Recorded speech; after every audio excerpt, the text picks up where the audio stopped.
आपला भाऊ येईल आपल्याला घेऊन जाईल ही आशाच काही वेगळी असते। आज तर भावाला वेळच मिळत नाही बहिणीला घ्यायला जायला। तो त्याच्या संसारात एवढा मग्न झालाय की बहीण फक्त त्याने साडी चोडी पुरती मर्यादित ठेवली, बाकी त्याला बहिणीची काही गरज नाही। आज आमच्या महिला तर एवढ्या स्वाभिमानी आहे, भावाकडे किती एस्टेट असू द्या मागत नाही महाराज। पण मी खरं सांगेन, तुमच्याकडे जर जास्त इस्टेट असेल ना आणि तुमची बहीण गरीब असेल, तिच्या मागण्याची वाट बघू नका, द्या तुमच्याकडून काहीतरी तिला, तिच्या जीवनाला हातभार लागेल।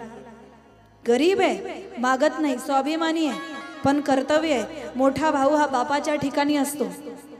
त्या मुलीला असं वाटता कामा नये माझा बाप असता तर माझ्या संकटाला धावून आला असता। खरा भाऊ तोच आहे जो आपला बाप गेल्यानंतर आपल्या बहिणीला, लहान बहिणीला बापाची आठवण होऊ देत नाही, तो खरा भाऊ आहे महाराज। दिवाळीला आणि रक्षाबंधनला या 2 दिवसाला तरी बहिणीची आठवण काढा, नका तिचा कंटाळा म्हणू। आपल्या पैशाची आपल्या संपत्तीची गरज नाही तिला, तिच्या घरी सगळं आहे। तिच्या नवऱ्याची झोपडी असेल तरी आनंदात येते। रक्षाबंधन असेल ती वाट बघत असते आपल्या भावाच्या फोनची, पण बरेच भाऊ असे जे स्वतःहून फोनच करत नाहीत महाराज, बहिणीच्या फोनची वाट बघतात, स्वतःहून फोनच करत नाही। बहीण फोन करेल, हा तुला गरज असेल तू ये, तू राखी बांध, तुला गरज असेल ये ओवाळायला, आणि तुला एक साडी चोडी दिली की माझं कर्तव्य संपलं। भावा बहिणीचं नातं एवढ्यापुरतं मर्यादित नसतं। एक बहीण आपल्या भावाच्या हातावर राखी बांधते ना, त्या राखी बांधण्याचा अर्थ एखादी महागाची राखी घ्यायची आणि भावाच्या हातावर बांधायची एवढा अर्थ त्याचा होत नाही। त्याचा अर्थ होतो, दादा मी तुझ्या हातावर ही राखी बांधते ना, याचा अर्थच असा आहे की ताई आजपासून मी सदैव तुझी रक्षा करेन। या बंधनात तो भाऊ बांधला जातो, त्याचं नाव आहे रक्षाबंधन। केवळ भावाच्या हातावर राखी बांधल्याने रक्षाबंधन होत नाही, असे कितीतरी धागे रोज हातावरती बांधतो आपण। ज्या भावाला स्वतःच्या बहिणीचं रक्षण करता येत नाही ना, तो रक्षाबंधनाचा अपमान आहे। समाजामध्ये असे अनेक भाऊ आहेत, रस्त्यावरून जात असताना एखादी मुलगी आपल्याला जाताना दिसते, 4 चौघांचा मुलांचा घोळका त्या ठिकाणी उभा असतो, आणि आपण जर त्या मुलीची टिंगल टवाडी करत असू ना, तर त्यावेळेला मनामध्ये हा विचार करा, मला पण एक बहीण आहे, माझी बहीण पण उद्या कॉलेजमध्ये जाईल, आज मी या मुलीचा जो अपमान करतोय तो जर उद्या माझ्या बहिणीसोबत झाला तर मला चांगलं वाटेल का, एवढा विचार करा। उभ्या आयुष्यात तुम्ही मुलीचा अपमान करणार नाही, उभ्या आयुष्यात तुम्ही मुलीची टिंगल टवाडी करणार नाही। छत्रपती शिवाजी महाराजांसारखी दाढी वाढून शिवाजी महाराज कोणी होत नसतो। छत्रपती शिवाजी महाराजांसारखी चंद्राची कोर लावल्याने आपण शिवाजी महाराज होणार नाही। शिवाजी नावाची माणसं आपल्या गावातही काही कमी नाही। शिवाजी महाराजांसारखा पेहराव केल्याने कोणी छत्रपती शिवाजी महाराज होत नाही। अरे छत्रपती शिवाजी महाराजांचा एक गुण जरी अंगात आणला ना, तर शिवाजी महाराजांचे सच्चे मावडे झाल्याशिवाय राहणार नाही गड्या, आपण सच्चे मावडे झाल्याशिवाय राहणार नाही। दिवसा ढवड्या आई बहिणींची अब्रू लुटल्या जात होती, दिवसा ढवड्या आई बहिणींच्या अब्रूची लखतर वेशीवर टांगल्या जात होती। त्यावेळेला छत्रपती शिवाजी महाराज समोर आले, हिंदवी स्वराज्याची स्थापना केली, आणि म्हणून स्त्री समाजामध्ये घराच्या बाहेर तरी पडू शकली, पण स्त्री अजूनही स्वतंत्र झाली असं मी म्हणणार नाही। स्त्री त्याच दिवशी स्वतंत्र होईल ज्या दिवशी अर्ध्या रात्री जरी रस्त्याने निघाली तरी तिच्या मनामध्ये भीती राहणार नाही, त्या दिवशी स्त्री खरी स्वतंत्र होईल, लक्षात घ्या। तोपर्यंत स्त्री स्वतंत्र होऊ शकत नाही। आज डॉक्टर पदाला गेलेल्या स्त्रीवर जर बलात्कार होतो, कुठे चालली आहे माणसाची प्रवृत्ती? मोठ्या मोठ्या पदावर ज्या महिला काम करतायत, अनेक लोकांनी मिळून षडयंत्र करून त्या स्त्रीचं पूर्ण जीवन उद्ध्वस्त।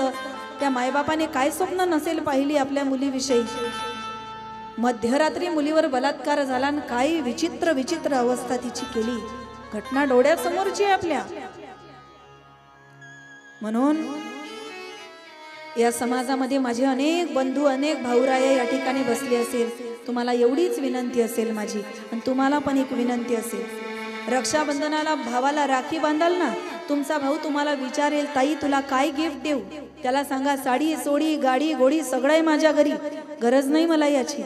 तुला जर मला काही द्यायचं असेल ना, माझ्या प्रती जो सन्मान तुझ्या मनात आहे हा समाजातल्या प्रत्येक मुलीविषयी ठेव, हेच माझ्यासाठी रक्षाबंधनचं सगळ्यात मोठं गिफ्ट असेल. आणि तुम्हाला पण एक सांगेल मी, आज समाजात दिसणारी एक आपली पत्नी सोडली ना, तर जगातल्या सगळ्या मुली या आपल्या बहिणीसारख्या असतात. तुकोबारायांच्याकडे एक स्त्री गेली होती तुकोबारायांना भ्रष्ट करायला. त्यावेळेला तुकोबाराय म्हटले, जाई हो माते न करी सायासा, आम्ही विष्णू दास तैसे न हो, तू माघारी जा, माझ्याकडून कुठली अपेक्षा करू नको. म्हणून एखादी मुलगी जर तुम्हाला भरकटत दिसेल असेल ना, तर अशा वेळेला तिला काही दोन चांगले शब्द सांगा, तिला चांगल्या मार्गावर येण्यासाठी मदत करा. एखाद्या अडचणीत फसली असेल तिला पुन्हा अडचणीत टाकू नका. प्रत्येक व्यक्ती चुकतो महाराज जीवनात, पण चुकीतून जो शिकतो तो खरा माणूस आहे. म्हणून तुम्ही पण आपल्या समाजात असणाऱ्या आया बहिणींची आपल्या बहिणीसारखी इज्जत करा, सन्मान त्यांना द्या. हेच त्यांच्यासाठी असलेलं सगळ्यात मोठी भाऊबीजेची ओवाळणी असेल, सगळ्यात मोठी ओवाळणी असेल. यापेक्षा मोठं गिफ्ट तुम्ही देऊ शकत नाही. म्हणून आज माहेरचा व्यक्ती दिसला, भाऊ दिसला डोळ्याने, अश्व दिसला, आणि लक्ष्मी एकसारखी त्याच्याकडे बघायला लागली. भगवान विष्णू विचारतायत, लक्ष्मी तू एकसारखी त्याच्याकडे बघतेस, कोण आहे हा? लक्षच नाही लक्ष्मीचं. एवढी मग्न झाली आहे माहेरच्या माणसाला बघण्यामध्ये की माझा पती मला काय विचारतो याकडे लक्ष नाही. 10-12 वेळा विचारलं भगवान विष्णूने, पण लक्ष्मी मातेने काहीही उत्तर दिलं नाही, कारण लक्ष्मीचं लक्षच नाही त्या बोलण्याकडे. ती मग्न झाली. माझा भाऊ आला, भगवान विष्णूला राग आला. भगवान विष्णू म्हणतात, लक्ष्मी तुला मी 1000दा विचारतोय हा कोण आहे, हा कोण आहे, तू काय एकसारखी बघतेस, तू काही बोलत नाही, मी शाप देतो तुला. ज्या घोड्याकडे बघून तू आसक्त या ठिकाणी झाली ना, एकसारखी बघतेस ना, पुढचा जन्म तुला घोड्याचाच मिळेल, घोडीचाच मिळेल. लक्ष्मी मातेला पुढचा जन्म घोडीचा घ्यावा लागला. तिला म्हणतात अश्विनी. घोडा म्हणजे अश्व, घोडी म्हणजे अश्विनी. कोणाचं नाव अश्विनी असेल तर मला माफ करा बरं. असं म्हणतात एकदा लक्ष्मीने भगवान विष्णूला शाप दिला. देवी भागवताने सुंदर वर्णन केलंय. एकदा सुंदर शृंगार केला लक्ष्मी मातेने. स्त्रियांचा स्वभाव आहे, शृंगार केल्यावर त्या पहिल्यांदा आपल्या पती समोर गेल्यानंतर विचारणार मी कशी दिसतीये. आपल्याला जर प्रतिक्रिया मिळाल्या नाही तर मग आपली लगेच तळपायातली आग कुठे जाते, मस्तकात जाते. लक्ष्मीने विचारलं, अहो कशी दिसतीये मी, पण भगवान विष्णूचं लक्ष नाही. भगवान विष्णू नैसर्गिक सौंदर्य बघण्यात मग्न आहे. राग आला लक्ष्मीला आणि सांगायला लागले, म्हणायला लागली, लक्ष्मी माता एवढ्या वेळेला तुम्हाला विचारतेय मी, तरी माझ्या सौंदर्याचं तुम्ही वर्णन करत नाही. जी मान तुमची माझ्याकडे फिरत नाही ना, ती मान या ठिकाणी धडापासून वेगळी होईल. आणि असं म्हणतात, ज्या वेळेला शेषशाही भगवान परमात्मा पौडले होते ना, आणि धनुष्य सोडायचा होता आकाशात, पण अंधकारामध्ये भगवान विष्णूच्या मानेवर सोडल्या गेला आणि शिरापासून धड वेगळं झालं. आणि भगवान परमात्म्याला पुढचा जन्म घोड्याचा घ्यावा लागला. घोड्याचं मस्तक लावल्या गेलं. तोच अवतार म्हणजे हयग्रीव अवतार. बोलिये हयग्रीव भगवान की. आणि मग दोघांनाही घोड्याचा जन्म घ्यावा लागला. या जन्मात दोघांचा विहार झाला. लक्ष्मीला सुंदर पुत्र प्राप्त झाला आणि तो तुर्वसूच्या स्वाधीन केला. शापातून मुक्त झाले आणि लक्ष्मी नारायण वैकुंठाला निघून गेले. आता लक्ष्मीचा जो पुत्र होता त्याचं नाव त्या ठिकाणी ठेवलं एकवीर.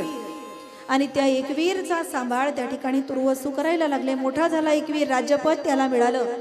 आणि एक दिवस झालं काय, भ्रमण करीत असताना कमळाच्या फुलामध्ये असलेली एक स्त्री दिसली. ती रडत होती. दुःखाचं कारण तिला विचारलं.